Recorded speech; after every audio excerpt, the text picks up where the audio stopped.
एक दिन यूं ही हम बच्चों के साथ बैठे थे और फिर बच्चों के कहने पर हमने गूगल पर सर्च किया कि भारत का सबसे अधिक शिक्षित व्यक्ति कौन है।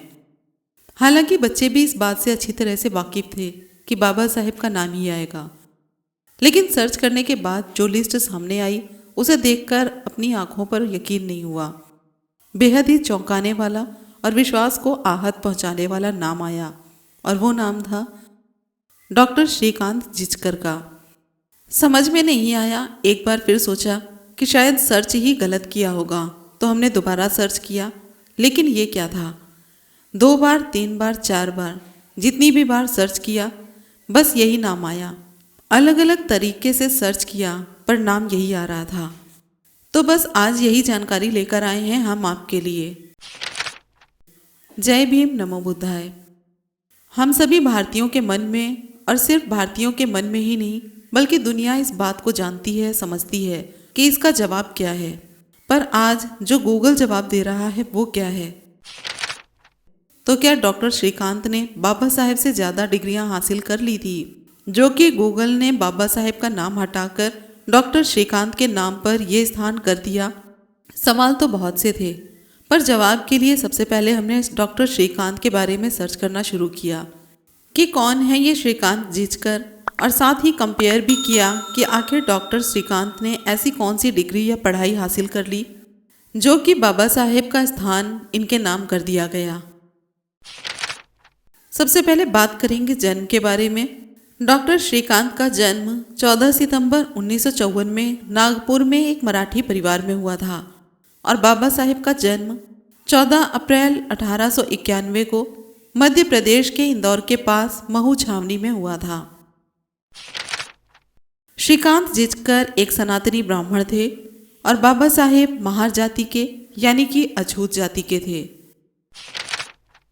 डॉक्टर श्रीकांत के पास कुल मिलाकर 20 डिग्री थी और बाबा साहेब के पास कुल मिलाकर सिर्फ और सिर्फ 32 डिग्रियां थी। डॉक्टर श्रीकांत ने आईएएस की परीक्षा पास की, लेकिन उन्होंने 4 महीने बाद ही त्यागपत्र दे दिया। और अगर वहीं बाबा साहेब की बात करें तो हम देखते हैं कि बाबा साहेब विदेश में जाकर अर्थशास्त्र में पीएचडी की डिग्री हासिल करने वाले भारत के पहले व्यक्ति हैं। इसके अलावा बाबा साहेब एकमात्र ऐसे व्यक्ति हैं जिनकी प्रतिमा लंदन के म्यूजियम में कार्ल मार्क्स के साथ लगी हुई है।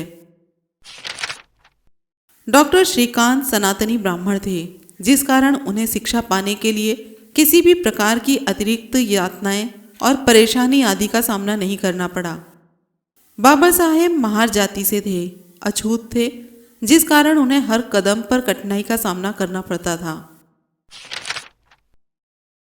डॉक्टर श्रीकांत को विद्यालय में कोई भी रुकावट का सामना नहीं करना पड़ा, जबकि बाबा साहेब के लिए स्कूलों के दरवाजे ही बंद थे। बाबा साहेब के पिता रामजी सकपाल अपने बेटे भीम को खूब पढ़ाना चाहते थे, लेकिन हिंदू समाज के कड़े नियमों के अनुसार बाबा साहेब यानी कि भीम के लिए शिक्षा के द्वार बंद थे। वहां सवर्ण हिंदुओं का एकाधिकार था और आप यहाँ पर देखें तो श्रीकांत भी सवर्ण यानी कि सनातनी ब्राह्मण ही थे। जहां पर श्रीकांत ने जातिवाद भेदभाव का सामना किए बगैर खुलकर पढ़ाई की, तो वहीं पर बाबा साहेब ने अपने बचपन से ही कड़वी यातनाएं, भेदभाव, जातिवाद और असमानता, इन जैसी कुरीतियों को महसूस किया जो उनके साथ आए दिन होती रहती थी। श्रीकांत ने समाज के प्रति कोई भी योगदान नहीं दिया, जबकि हम सभी बाबा साहेब की कुर्बानी से, उनके संघर्षों से भली भांति वाकिफ हैं। बाबा साहेब डॉक्टर भीमराव अंबेडकर किसी के द्वारा दी गई पहचान का नाम नहीं है। ये नाम उस व्यक्ति का है जिसने कि विदेश में जाकर अर्थशास्त्र में पीएचडी की डिग्री हासिल की। ये वो एकमात्र नाम है जिनकी प्रतिमा लंदन के संग्रहालय में कार्ल मार्क्स के साथ लगी हुई है। ये वो नाम है जिसे कि नोबेल पुरस्कार प्राप्त कर चुके प्रोफेसर अमृत सिंह अर्थशास्त्र में उन्हें अपना पिता मानते हैं। ये वो महान हस्ती है जिनके पास अलग अलग विषयों में 32 डिग्रियां थी। ये वो नाम है जिसे पाली, संस्कृत, अंग्रेजी, फ्रेंच, गुजराती, मराठी, फारसी आदि 9 भाषाओं का ज्ञान था। ये वो असाधारण व्यक्ति का नाम है जिसने लंदन स्कूल ऑन इकोनॉमिक्स की 8 सालों की खत्म होने वाली पढ़ाई को मात्र 2 साल 3 महीने में खत्म कर दिया। ये नाम उस हस्ती का है जिनका दुनिया भर के विद्वान, यहाँ तक कि गांधी भी एक अकेले बाबा साहेब को 500 विद्वानों के बराबर समझते थे।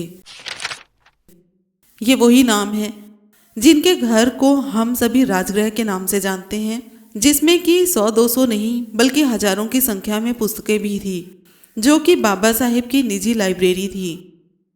डॉक्टर भीमराव अंबेडकर वो महान हस्ती हैं जिन्होंने लंदन में पढ़ाई करते हुए एक साल में 16,000 बुक्स पढ़ने का रिकॉर्ड बनाया था। ये नाम उसी मुक्तिदाता का है जिन्होंने हम महिलाओं को और साथ ही साथ सभी बहुजनों अछूतों को उनका हक अधिकार दिलवाया। हम महिलाओं के लिए वो एक मसीहा बनकर आए, वैसा इंसान उनके बाद आज तक पैदा नहीं हुआ और न ही कभी होगा।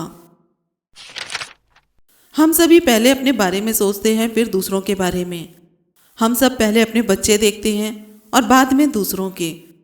यहाँ तक कि रोटी भी किसी भूखे को तभी देंगे जब हमारा पेट भरा होगा।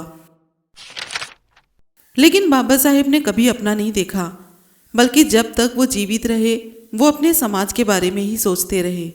उन्होंने समाज का ही कल्याण किया और भला करते करते वो अपने अंतिम क्षणों में भी हमारे लिए संविधान का निर्माण कर रहे थे। जाते जाते भी उन्होंने हमें संविधान के रूप में कवच दिया। हमारे एक वीडियो में एक कमेंट आया था कि संविधान निर्माण में सिर्फ बाबा साहेब नहीं थे बल्कि उनके साथ अन्य कई शामिल थे। तो शायद इस सवाल का जवाब भी इसी वीडियो में देना सही होगा। राजेंद्र प्रसाद, बाबा साहेब, सरदार वल्लभ भाई पटेल, श्यामा मुखर्जी, जवाहरलाल नेहरू, मौलाना अब्दुल कलाम आज़ाद आदि इस सभा के प्रमुख सदस्य थे। लेकिन आप यहाँ ये देखें कि विदेशों के संविधान के बारे में अलग अलग जानकारी का पता किसने लगाया, क्योंकि वो दौर इंटरनेट का नहीं था कि सर्च मारा और जानकारी मिल गई। वो दौर उस वक्त का था जो कि सर्च करने के लिए खुद जाना होता था या फिर पत्र आदि का इंतजार करना होता था। और एक बात और, जब संविधान लिखा जा रहा था उस वक्त बाबा साहेब के साथ कौन दूसरा व्यक्ति था जो उनका साथ दे रहा था। सिर्फ बैठने में ही नहीं बल्कि संविधान लिखने में कौन उनके साथ था, ये प्रश्न आपके लिए है। अगर पता हो तो कमेंट में जवाब जरूर दें, क्योंकि किसी पर भी उंगली उठाना बहुत आसान है, पर किसी को बेहतर कहने के लिए साफ दिल होना चाहिए, उस पर विश्वास होना चाहिए, न कि अंधविश्वास। इतनी उम्मीद भी करते हैं कि जिम्मेदार नागरिक होने के नाते आप कोई गलत टिप्पणी नहीं करेंगे। बहुत बार गंदे और भद्दे कमेंट आते हैं जिसे कि मजबूरी के कारण डिलीट भी करना पड़ता है। तो आप सभी से रिक्वेस्ट है कि प्लीज़ इस तरह के कमेंट करके खुद की परवरिश पर सवाल न उठाएं।